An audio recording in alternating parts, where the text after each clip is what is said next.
Bismillahirrahmanirrahim. In this lesson, we are going to study the pronouns, but before that, we are going to have a little bit look at what are nouns.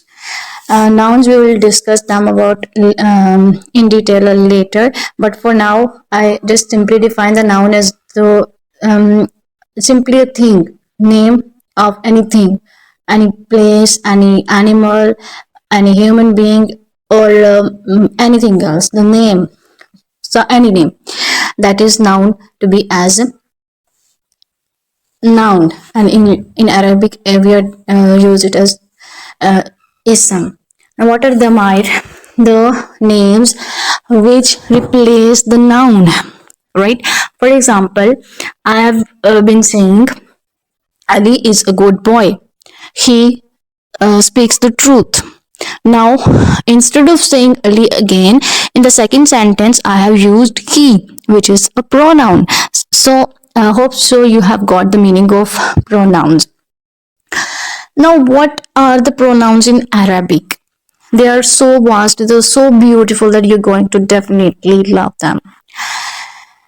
In this video, I have this one chart which is showing all the pronouns in any language, particularly in English and Urdu as well. And in Arabic, we have three kind of the first person, the second person, and the third person. Now, what is the first person? The first person is the one who has been speaking. For example, I have been speaking right now that I am the mutakallim, the first person. Next one is the second person, which is al-mukhatib, the one who has been speaking, the one who's been hearing is the second person. And likewise, third person is the one who is al-ghaib, that is not present, right? For example, any third person we have been talking about is the third person, right? Al-ghaib. In Arabic, as far as the first person is concerned, ana and nahnu, these two are the first persons. Now, when I jump up to the second person, al-mukhatib, that is anta, antuma, antum, anti, antuma, antunna. And next, when third comes up, that is huwa, huma, hum, hiya, huma, hunna. Now, in Arabic, you are supposed to learn this one thing very much clearly, that we have two things. We classify anything on the basis of either their gender, for example, if they're muannas or muzakkar, and then we classify them on the basis of their number as well. For example, in English, we say as number, we say singular and plural, but in Arabic, we have singular, the dual, the two things, and then plural. So here what the chart I have been made is, first I've written al-muzakkaru, which means the masculine. I forgot to mention it here. Al-muzakkaru means the muzakkar, the masculine, sorry. And al-muannasu means the feminine.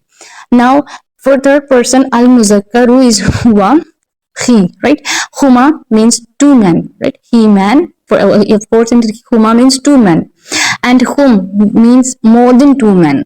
Likewise, al-muannasu hiya is she, huma is again two women, and hunna.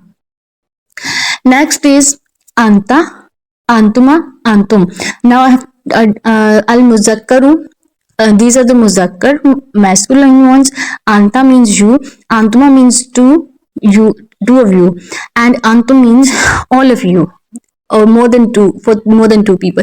Likewise, anti, antuma, and antunna, these are the feminine names, feminine pronouns. Next comes up the first person.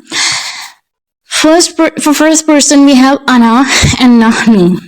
Ana means I, me, right? And nahnu means we, you and me together. So in this case, I am not mentioned the muzakkar and muannas, because this is the same for either for both the muzakkar and the muannas.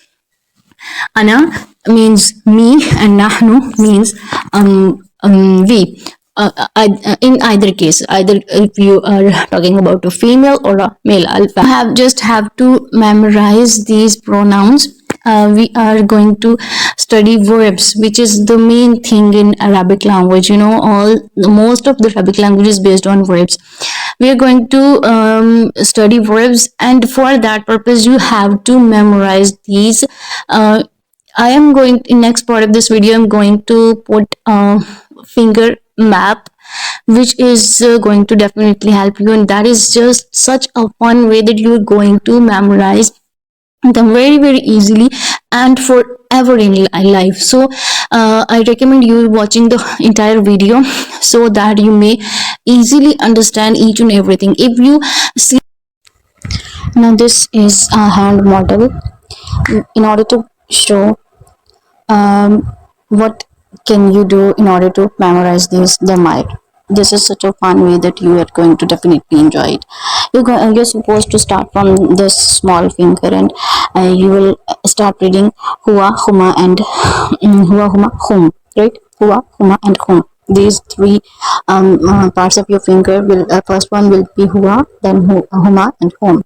The next finger should be hia, huma, hunna, right? The next finger anta, antuma, antum. Next finger anti, antuma, antumna. Ana, nakhnu. The thumb will indicate ana, nakhnu. So this is a way which you can use in order to memorize these the pronouns in such a pretty way that you're never going to forget them. I again repeat: the small finger hua, huma, next one hiya, huma, hunna. Next one ana, nakhnu, sorry, anta, antuma, antum. Next one is anti, antuma, antunna, ana, nahnu. Once you've got to memorize them, once you've got to use this tool, this is going to help you guys a lot much.